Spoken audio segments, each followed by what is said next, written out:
Hoje eu estarei ministrando sobre um tema bastante relevante e importante: pregação e pregadores. E à guisa de introdução, eu vou ler um texto que está em Marcos, capítulo de número 16, versículo de número 15, que diz: E disse-lhes: Ide por todo o mundo e pregai o evangelho a toda criatura. Dentro desse único versículo, nós encontramos 4 verdades relevantes para a nossa temática. Nós vemos que, em primeiro lugar, a pregação ela é uma ordenança de Jesus.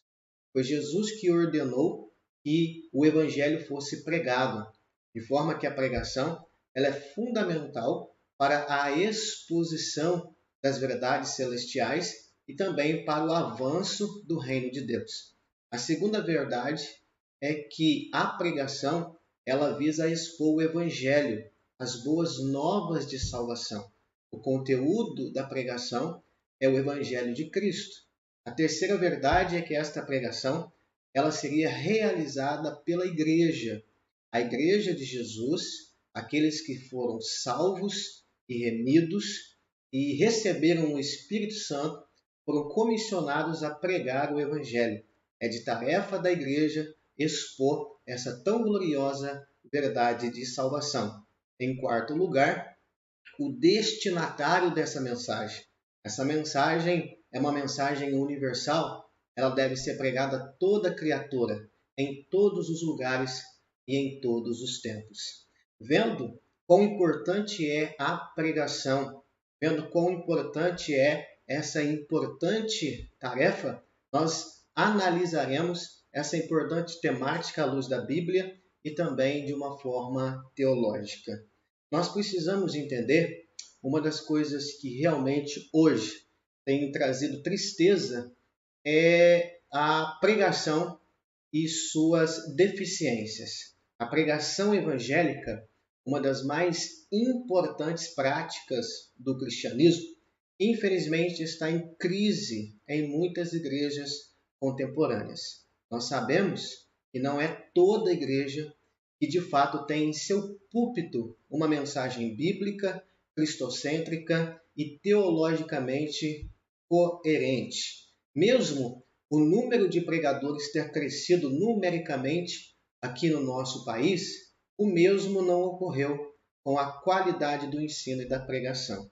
Embora nós vivemos uma época onde há tantos pregadores, onde o crescimento numérico de pregadores tem crescido, esse mesmo nível não tem crescido e nem acompanhado qualitativamente. Então, embora nós estamos rodeados de tantos pregadores, infelizmente não podemos dizer que estamos rodeados com pregações bíblicas, cristocêntricas e teologicamente coerente. A maioria dos cristãos que ainda estão como membro das igrejas, que estão ouvindo continuamente esses pregadores, continuam leigos no conhecimento básico das principais doutrinas cristãs. Nós vemos ainda os cristãos demonstrando superficialidade no conhecimento bíblico, no conhecimento doutrinário. Eles não conhecem biblicamente doutrinas fundamentais, doutrinas do arrependimento, doutrinas da fé, regeneração, justificação, santificação e outras que são doutrinas essenciais e centrais da salvação. E por que isso tem acontecido? Bom, podemos abordar alguns fatores. Por que a pregação está em crise? Em primeiro lugar, o que nós vemos é a falta de cultura teológica. A cultura da ignorância teológica, infelizmente, impera. O que John Stott chama de cristianismo de mente vazia. Infelizmente, há uma cultura intrínseca dentro da igreja, que enraizou dentro da igreja, que é o completo descomprometimento com a reflexão teológica, com a busca do saber, não se reflete, não se busca compreender as verdades através de um estudo minucioso das Escrituras e, infelizmente, a cultura da ignorância ela tem se estabelecido e impedido a igreja de viver de fato todas as benesses de Deus. A falta de preparação dos obreiros também é um outro fator importantíssimo. A falta de preparação e capacitação teológica ao santo ministério. Estamos, de fato, na contramão do que ensinou o apóstolo Paulo, isto é, nós estamos consagrando neófitos, nós estamos colocando na frente do povo obreiros que não têm capacitação, obreiros que não têm preparação, e isso tem trazido grandes prejuízos à Igreja de Deus. Pois eu estou cônscio e convencido de que um obreiro sem Bíblia, ele presta um desserviço ao reino de Deus. Assim como um soldado que não maneja bem a espada, ele acaba sendo um prejuízo ao seu exército, assim também o obreiro o é ao reino de Deus quando não maneja bem a palavra da verdade. Paulo disse a Timóteo que os obreiros devem manejar muito bem, assim como um soldado maneja a sua espada. A falta de comprometimento com os valores espirituais também são um dos fatores que contribuem para a pregação que está em crise no nosso país. Quando nós não queremos ser mudados, transformados pela palavra de Deus, nós a ignoramos ou então tentamos moldá-la a nós para justificar as nossas faltas. Então, às vezes, a falta de comprometimento com os valores bíblicos, com os valores espirituais e morais que a Bíblia nos ensina, acaba fazendo com que haja essa crise na pregação e também, obviamente, na vivência, na ambiência religiosa e eclesial. Então, automaticamente, quando não se há comprometimento, seja um pregador, seja um pastor, um ministério, uma igreja, quando não se permite ser moldado pela palavra de Deus, buscaremos então modificar a Bíblia para poder conformá-la a nós e justificar as nossas faltas. Existem diversos fatores que contribuem para a crise na pregação e nós tentaremos mencionar algumas delas ao decorrer da nossa fala. A pregação está em crise porque os pregadores estão em crise. A pregação é uma extensão de Deus ou a falta dele na vida do pregador.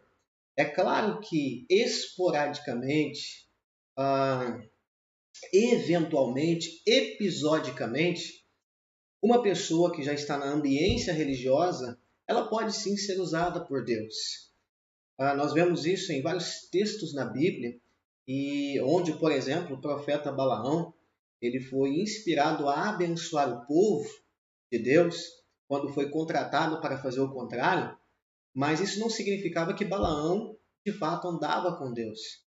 Então nós precisamos entender que nem sempre alguém que é usado por Deus pode também ser alguém reconhecido como alguém que anda com Deus. Mas nós precisamos entender o seguinte, mesmo de vez em quando Deus podendo usar quem Ele quer, porque Ele é soberano e tudo está debaixo do seu controle, à medida em que conhecemos um pregador, automaticamente nós também vemos. E se ele tem vida com Deus, a sua pregação será uma extensão da vida que ele leva com Deus. Então, muitas vezes, a pregação não tem poder, a pregação não tem fundamento bíblico, por causa da negligência desse pregador em ter comprometimento com Deus e com a sua palavra. Eu sei que, ao dizer que a pregação é uma extensão de Deus ou a falta dele na vida do pregador, pode parecer estranho, mas realmente há pregadores que nunca experimentaram a conversão genuína, verdadeira, isto é, que nunca de fato nasceram de novo. Temos, além desse problema, um outro problema, que é os extremos, onde tem aqueles que ou são muito teológicos, mas não tem nenhuma paixão ou fogo ou chama, do Espírito Santo, ou são muito entusiasmados, cheios de fervor, mas sem nenhuma base bíblica e teológica. Então são dois extremos que nós devemos continuamente evitar. O extremo do zelo sem teologia, da piedade sem o conhecimento e da teologia sem a piedade. Portanto, é importante um equilíbrio entre piedade, teologia, zelo e conhecimento. A entrega sem conhecimento é o fanatismo em ação. Quando há zelo, mas não há entendimento, o que nós temos é uma ação contínua de um sentimento fanático. E o conhecimento sem zelo é a paralisia de toda ação. Quando eu tenho conhecimento, mas não sou movido pela paixão, pelo fogo, pela chama, este conhecimento não me move a uma vida prática que agrada a Deus e abençoa os homens. Muito pelo contrário, ela me engessa, ela me paralisa. Então nós não podemos incorrer nesses dois extremos, que o zelo ele seja dirigido pelo conhecimento e o conhecimento seja inflamado pelo zelo. É o que diz John Stott no seu livro Crer Também é Pensar. Que coisa interessante. Que o zelo seja dirigido pelo conhecimento. Que todo entusiasmo, que todo fervor, que toda expressão de alegria e desejo de servir a Deus esteja submetido à palavra de Deus. E que todo conhecimento não seja um conhecimento morto, uma ortodoxia fria, mas que seja inflamada pelo zelo, que o fervor e a paixão não nos permita conhecer sem praticar, porque isso é muito importante. Acredito que ambos os extremos não são saudáveis, não pode ser. Concordo com A.W. Tozer sobre o que é mais importante entre a oração e a leitura da Bíblia, o estudo teológico, quando lhe perguntaram o que é mais importante. Ler a Bíblia ou estudar? Ler a Bíblia ou orar? Orar ou ler a Bíblia? A sua resposta foi fantástica. Ele diz: o que é mais importante para um pássaro? A asa direita ou a asa esquerda? Assim como para um pássaro é fundamental ter ambas as asas para que ele possa alçar voo, assim o cristão também só alçará voos, só alçará e galgará lugares altos com Deus se ele aprender que a chave é crescer na graça e no conhecimento. Isto é muito importante e fundamental.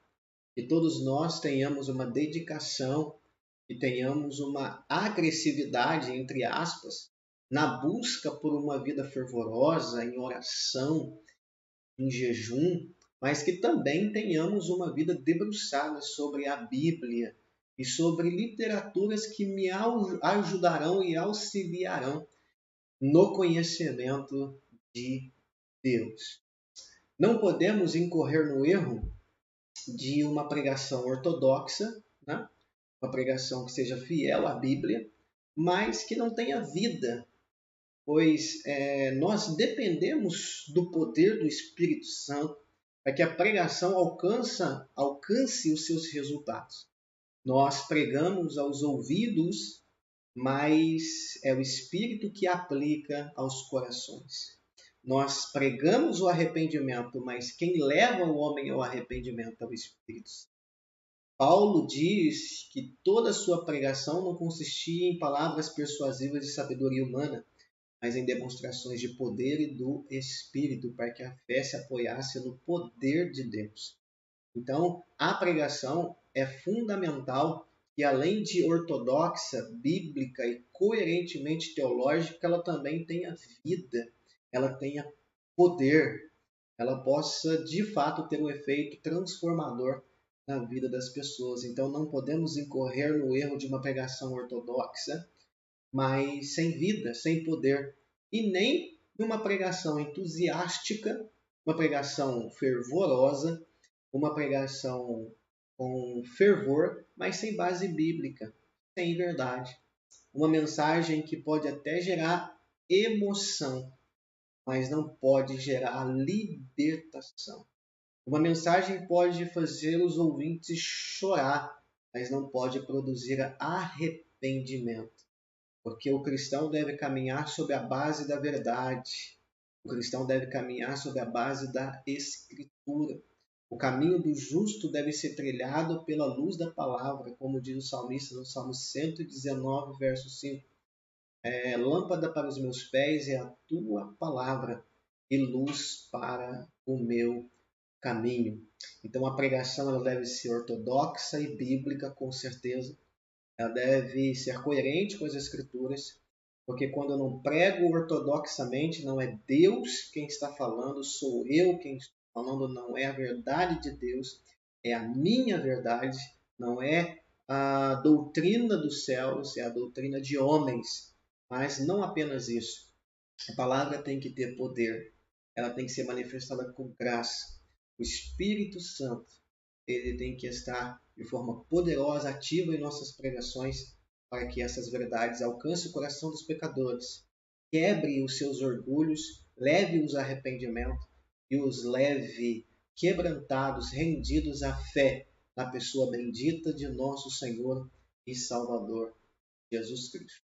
Além desses perigos que nós aqui já mencionamos, que trazem problemas à boa e edificante e transformadora palavra ou pregação, como também traz danos ao próprio pregador por trás da mensagem, tem a pregação que hoje está muito em voga, que é a pregação que visa agradar o freguês. Nós estamos vivendo uma época em que se procura, de forma desesperada, agradar as pessoas com as pregações, com o estilo de culto, com a liturgia, com o intuito de mantê-los dentro da igreja e com o intuito de trazê-los para dentro da igreja. O evangelho não pode ser modificado, o evangelho não pode ser adulterado para poder suprir as necessidades carnais e as necessidades corrompidas do ser humano. O evangelho só terá ímpeto para transformar o homem quando ele de fato for anunciado tal como ele é. Quando em Gálatas tentaram transtornar o Evangelho de Cristo, tentaram de alguma forma manipular a verdade para agradar um certo grupo, Paulo escreve aos irmãos de Gálatas dizendo que, ainda que um anjo do céu ou até eles mesmos pregassem outro evangelho além daquele que já tinha sido anunciado, deveria ser considerado como anátema. Então, nós precisamos ser radicais no que tange a pureza da pregação e expõe a verdade do Evangelho. Então, não tem como negociar. Tem coisas que se negocia. Qual vai ser o nome do ministério, qual vai ser a cor da parede, qual vai ser o dia de culto, qual vai ser o dia do batismo, qual vai ser o dia de Santa Ceia, quem é que vai recepcionar os membros, enfim. Existem coisas que são negociáveis, existem coisas que são locais. Depende de igreja para igreja, depende de local para local, depende da liderança, de uma liderança para outra liderança, mas no que tange ao Evangelho é inegociável que seja pregado o Evangelho, porque não se pode moldar o Evangelho ao gosto do povo, mas o povo precisa ouvir a verdade do Evangelho e ser transformado. Então o pregador e a pregação precisa ser puramente cristocêntrica, e ela deve ser manifestada ortodoxamente, coerente o que o Evangelho ensina, como também poderosa para conformar as pessoas à imagem de Cristo, para destruir fortalezas, para destruir sofismas e levar todo o pensamento cativo à obediência de Cristo. Precisamos de pregadores fiéis e pregações poderosas. Não é pregar para agradar, é pregar para transformar. Isso é muito importante. Quando o pregador ele busca pregar movido por motivações egoístas, como por exemplo, eu vou pregar uma mensagem que agrade para que eu possa voltar novamente.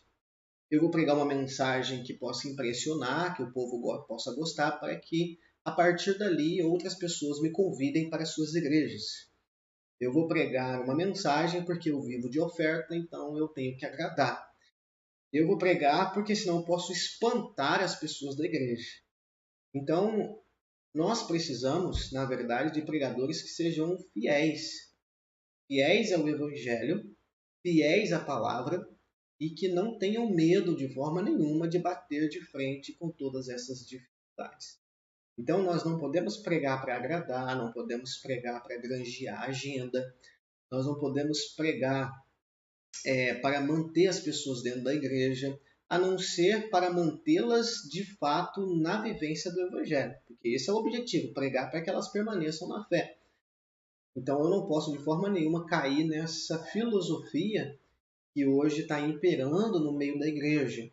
Buscar um evangelho distorcido e que de alguma forma possa ser misturado a outras ideologias e fazer com que este evangelho híbrido, né, não é o evangelho puro, o evangelho híbrido, ele de alguma forma seja palatável ao homem carnal e faça com que ele mesmo carnalmente permaneça na igreja. Isso é paradoxal, é um absurdo, né?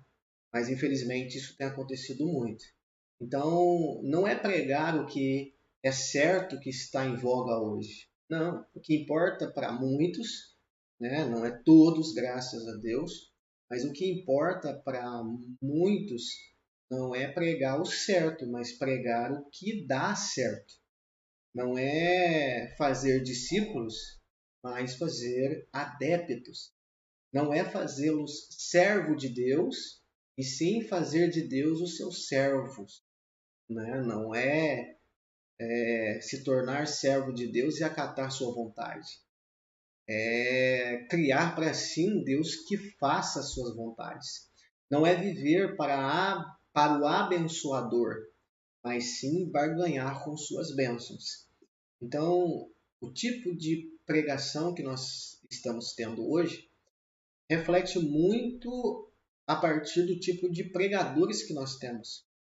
E a qualidade desses pregadores e pregações reflete que tipo de igreja nós estamos tendo. Então nós temos que tomar muito cuidado, porque assim como Jesus deixou bem claro que o evangelho deve ser pregado em todo mundo e que o avanço de Deus depende da pregação, não depende de outras manifestações, a não ser da pregação. É claro que existem outras coisas que coadunam com a pregação, mas a pregação é a chave motriz para o avanço da igreja. Então, ela sendo tão importante, assim como ela pode fazer o reino avançar, ela também pode fazer o reino regredir. Então, não sejamos obreiros, pregadores com pregações superficiais, antibíblicas, que fazem desserviço ao reino de Deus. Bom, depois dessas considerações e observações, eu quero destacar aqui 3 coisas importantes. Em primeiro lugar, o portador da mensagem, isto é, o pregador. Em segundo lugar, a mensagem, isto é, o conteúdo e seu efeito. E em terceiro lugar, e último lugar, a realidade dos ouvintes, o mundo dos receptores, ok? Então, em primeiro lugar, o portador da mensagem. E aqui eu quero destacar 2 coisas. A vida do pregador, a vida do ministro, sua vida pessoal com Deus, seu caráter, sua vida cristã, sua fé e também a capacitação teológica. Um bom obreiro deve apresentar ao menos essas 2 boas características. Em primeiro lugar, ele tem uma vida espiritual viva, acesa, profunda com Deus, e ele também tem capacitação bíblica e teológica. Hernandes Dias Lopes, no seu livro Piedade e Paixão, ele diz que a vida do ministro é a vida do seu ministério. E isso é importante porque nenhum ministério será um ministério abençoador se a vida do pregador, do ministro, também não for uma bênção. Então é uma discrepância um ministério ser abençoado se a vida do ministro não é uma bênção. Então eu acho que isso é fundamental. Então meu ministério depende da minha vida com Deus. Eu não posso simplesmente procurar viver uma vida com Deus por causa do ministério. Porque quando o ministério, por algum momento, por alguma circunstância, pode sofrer algum tipo de prejuízo, como acontece muito no nosso meio, às vezes a pessoa é pastor e ele possui um cargo de dirigência ou um presbítero evangelista e ele se mantém fiel, ele se mantém longe de escândalos, ele se mantém fiel às orações, mas quando ele não exerce mais esse cargo, seja temporariamente ou por uma situação adversa que o fez não estar mais nessa posição, automaticamente ele perde sua vida com Deus, sua espiritualidade, porque na verdade, ele vivia tendo um comprometimento em se abster de certas coisas, em estar presente em certos exercícios espirituais da igreja, porque ele era pastor, porque ele era dirigente daquela congregação. Então, na verdade, a motivação primária e mais importante não era a sua vida com Deus de fato, mas sim o fato de ter uma função na igreja. Então, em primeiro lugar, precisamos entender que nós devemos ter uma vida com Deus por causa de Deus. Mas o ministério é o reflexo dessa vida com Deus. Então, se a minha vida com Deus ela é uma vida fraca, superficial, anêmica, isso vai refletir no meu ministério.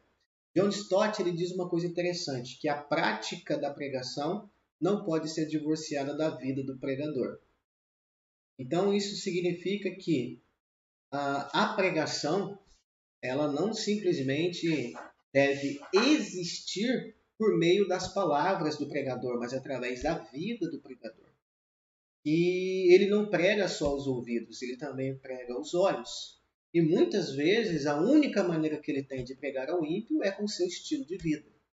No livro Estudos do Sermão do Monte, Martin Lloyd-Jones, ao fazer uma exposição daquele grande e poderoso sermão das bem-aventuranças, ele expõe a ideia de que os princípios e valores contidos ali e que na verdade refletem o nosso estilo de vida, né? Como nós devemos ser como cidadãos dos céus, ele diz que esse é o melhor método de evangelismo, que é o nosso testemunho pessoal de transformação de vida.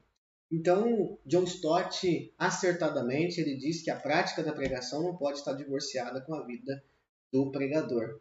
Então, ele deve estudar para pregar, mas muito mais para viver. Já R.L. Dabney, ele diz que a primeira qualificação de um orador, de um pregador sacro, santo, é uma sincera e profunda piedade. Então, nós temos hoje muitos pregadores com grande qualificação. Tem uma boa oratória, uma boa retórica, tem um bom raciocínio, tem uma boa homilética, fazem até boas hermenêuticas dos textos bíblicos, mas a mais importante, a primária qualificação, virtude, lhes falta, que é sinceridade, que é vida reta, que é piedade. Então, antes de tudo, o pregador deve perguntar-se, eu sou um homem piedoso, procuro viver de forma sincera, porque esta é a mais importante qualidade de um pregador. Isso nos faz refletir de que é paradoxal um pregador não viver o que prega. Além de danoso ao rebanho, é também danoso a si mesmo. Eu queria ler aqui dois textos, um que está em Romanos, capítulo 2, e versículo 21. Romanos, capítulo 2, versículo 21, que está escrito assim, até o 24, que diz o seguinte. Romanos 2, 21 a 24. Tu, pois, que ensinas a outro, não te ensinas a ti mesmo? Tu que pregas que não se deve furtar, furtas? Tu que dizes que não se deve adulterar, adulteras? Tu que abominas os ídolos, cometes sacrilégio? Tu que te glorias na lei, desonras a Deus pela transgressão da lei? Veja como Paulo aqui é incisivo na ideia da hipocrisia. Porque a hipocrisia é justamente isso. É você pregar e não viver o que prega.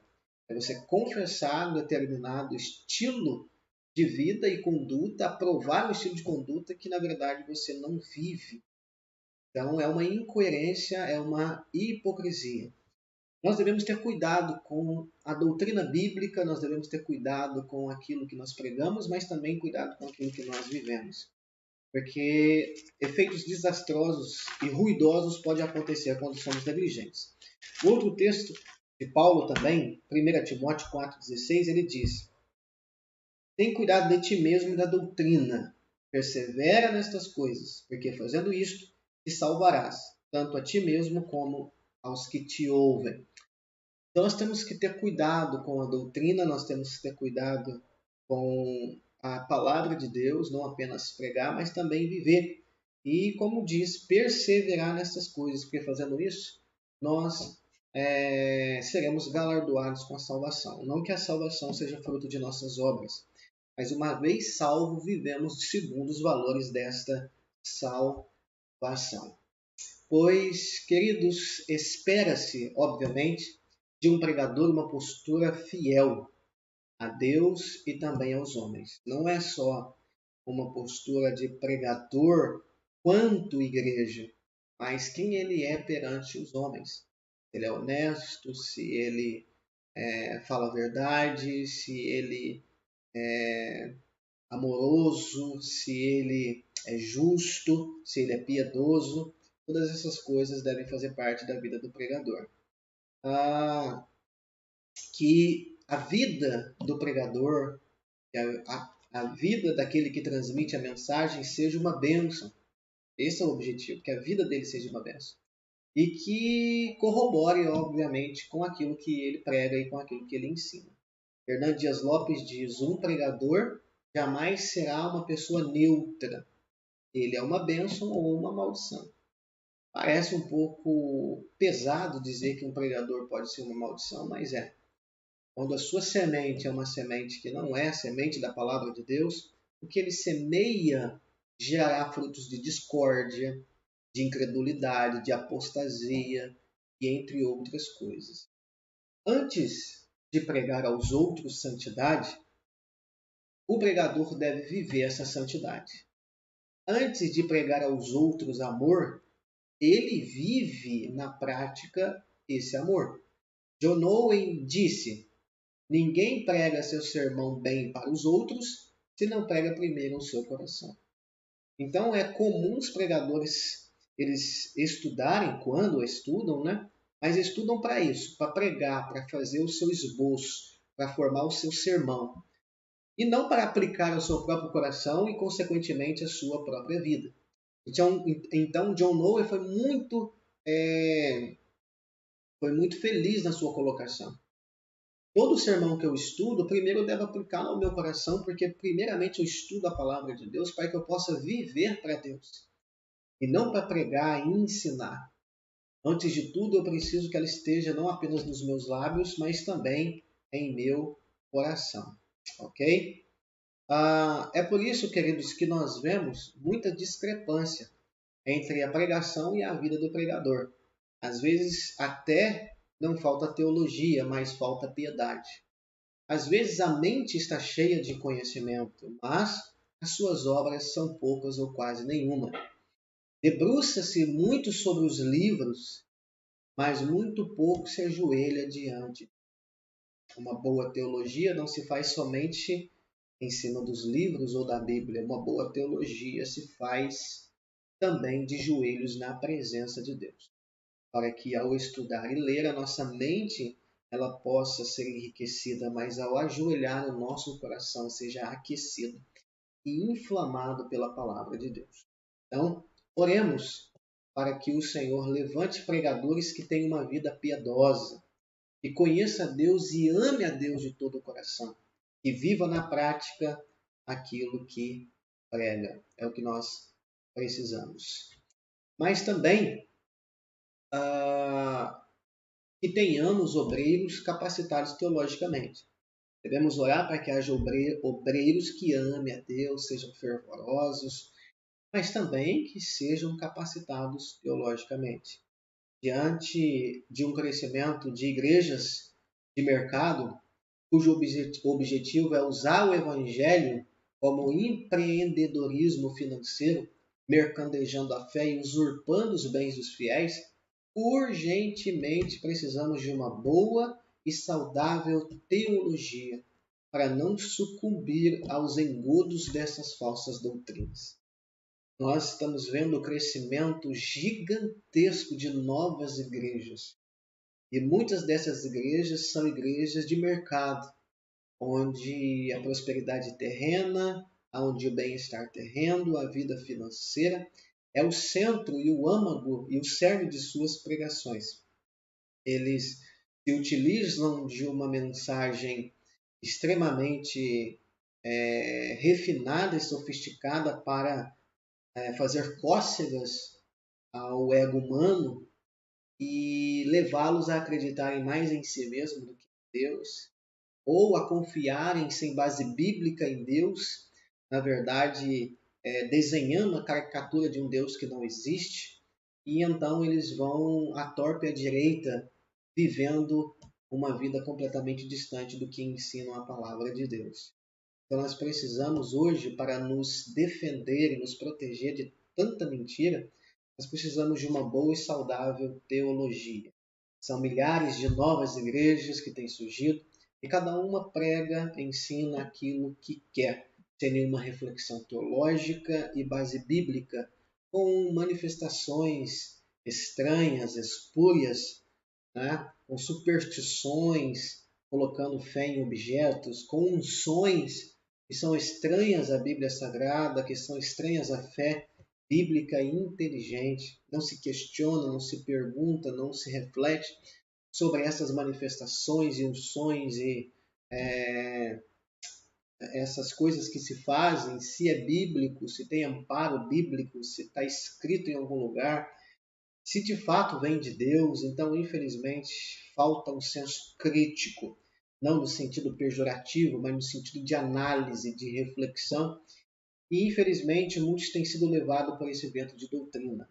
Em 1 João 4,1, João diz que nós devemos julgar os espíritos para saber se são de Deus, porque já muitos falsos profetas se têm levantado no mundo.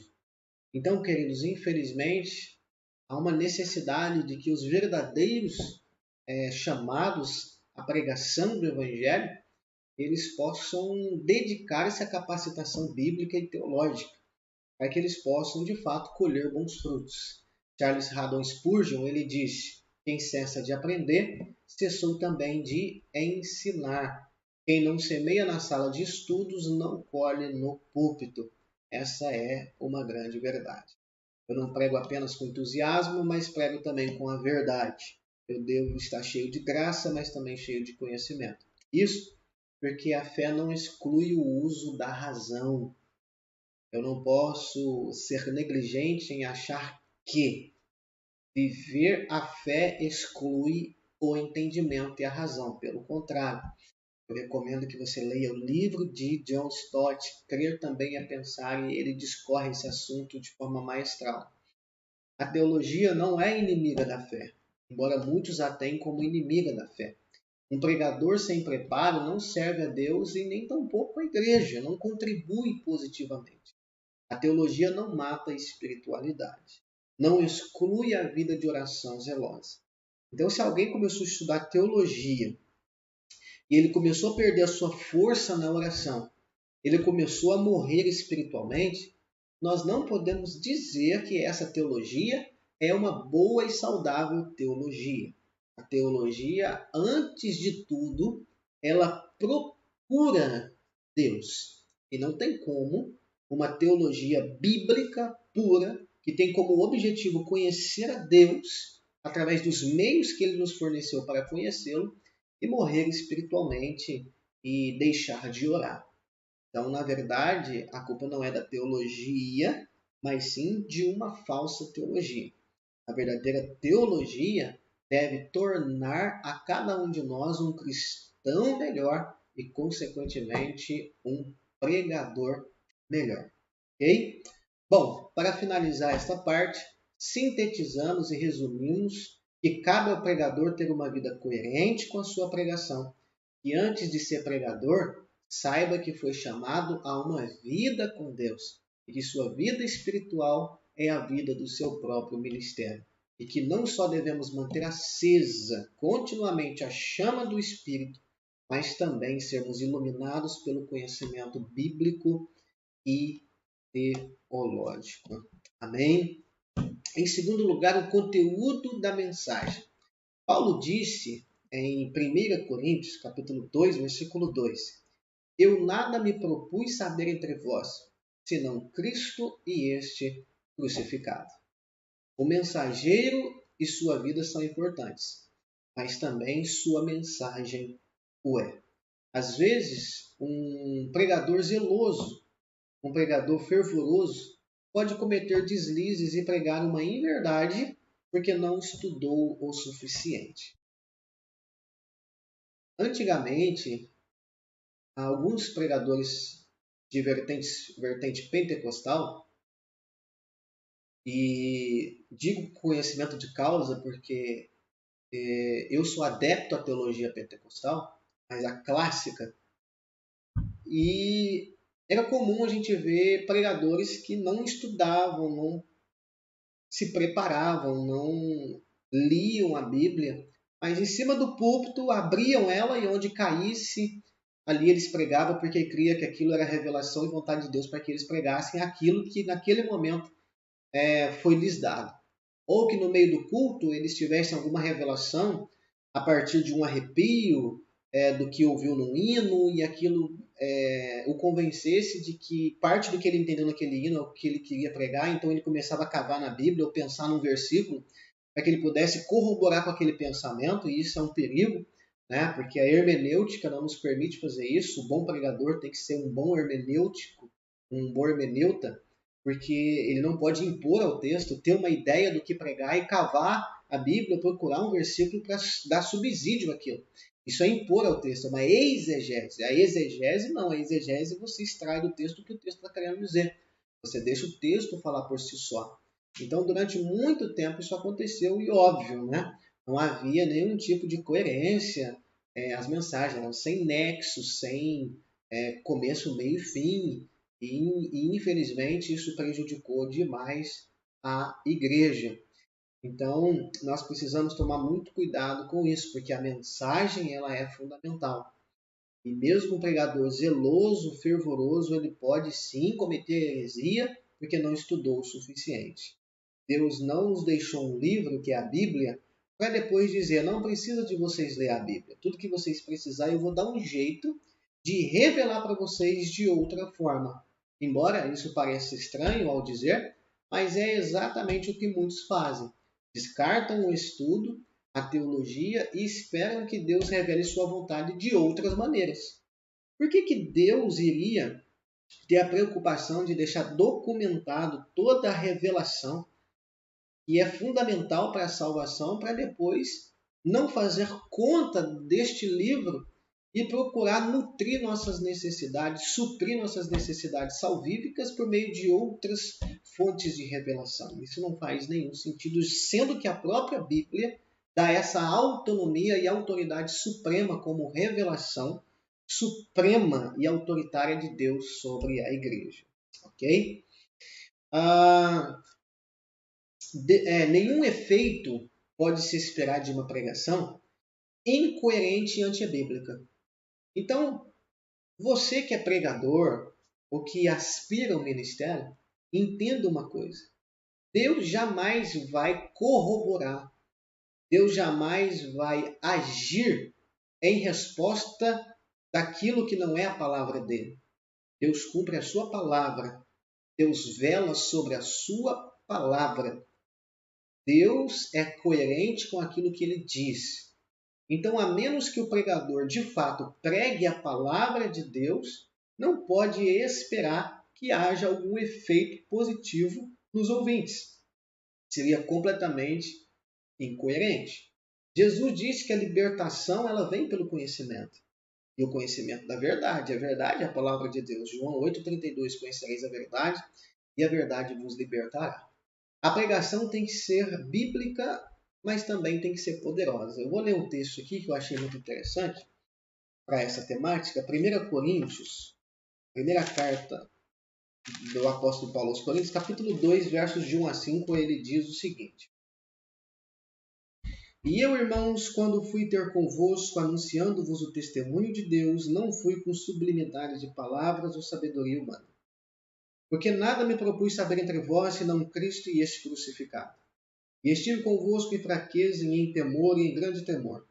E a minha palavra e a minha pregação não consistiram em palavras persuasivas de sabedoria humana, mas em demonstrações do Espírito e de poder, para que a vossa fé não se apoiasse em sabedoria dos homens, mas no poder de Deus. Olha só que coisa coerente e que coisa interessantíssima. Então a pregação ela tem que ser bíblica e poderosa. Paulo diz: qual é o conteúdo da minha mensagem? Cristo, a sabedoria de Deus. E qual é o efeito? Poderosa. Ela manifestou-se dentro da sabedoria de Deus, cristocêntrica, mas ela se manifestou com poder e demonstrações de poder no Espírito. E é assim que deve ser o conteúdo das nossas mensagens. Em terceiro e último lugar, os receptores da mensagem. A mensagem deve fazer sentido à realidade contemporânea dos ouvintes. Existe um abismo cronológico entre o que foi escrito e o ouvinte contemporâneo. Então eu tenho que criar uma ponte para que este homem contemporâneo entenda o que a Bíblia está dizendo e como aquilo se aplica à vida dele. Então a Bíblia é um livro antigo que foi escrito no Oriente há mais de 2000 anos. Pelo menos boa parte dele foi escrito há muito mais do que isso, 1500 anos antes de Cristo. Então existem dentro da Bíblia Sagrada muita coisa que não faz parte da nossa realidade contemporânea e ocidental. Então cabe ao pregador entender o mundo dos ouvintes e fazer com que os preceitos bíblicos universais e doutrinários que não mudam, nem se alteram, nem relativizam, são imutáveis, façam sentido à vida do homem contemporâneo. A palavra de Deus é antiga, porém atual. O saudoso evangelista Billy Graham, ele dizia que a Bíblia é mais atual que o jornal de amanhã, e é uma verdade. A Bíblia tem respostas para as necessidades humanas. A Bíblia não foi escrita só para o povo daquela época, ela foi escrita para a humanidade em geral, porque ela tem respostas às necessidades humanas. Mas a pregação ela deve reconceituar seus princípios e valores de forma a suprir a necessidade da resposta ao homem contemporâneo. Ele precisa ouvir a mensagem e ver que os princípios e valores e verdades deste livro, ela não apenas é atual, mas deve ser aplicado na vida dele. A pregação deve ter aplicação à vida do homem contemporâneo, porque na essência as necessidades centrais continuam sendo as mesmas. Isto é, não importa a época, o século, o homem é pecador e caído diante de Deus.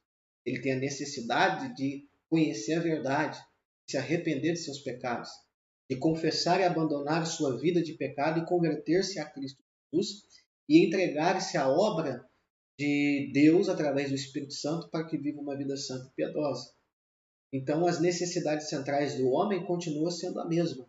E a resposta para elas também continua sendo a mesma, atual e que permanece para sempre, que é a sacrossanta palavra de Deus. A pregação, ela é poderosa e ela é contemporânea. Concluindo, então, chegando ao final da nossa reflexão, o assunto é extenso, não tem como nós esgotá-lo. E eu queria concluir dizendo, nós precisamos de um reavivamento, um retorno às Sagradas Escrituras, de pregadores piedosos e pregações cristocêntricas. Que a teologia e a chama do Espírito Santo andem juntas, porque ela é possível e necessária. Que a pregação seja o reflexo do pregador e o pregador seja a vida do seu ministério. Que Deus abençoe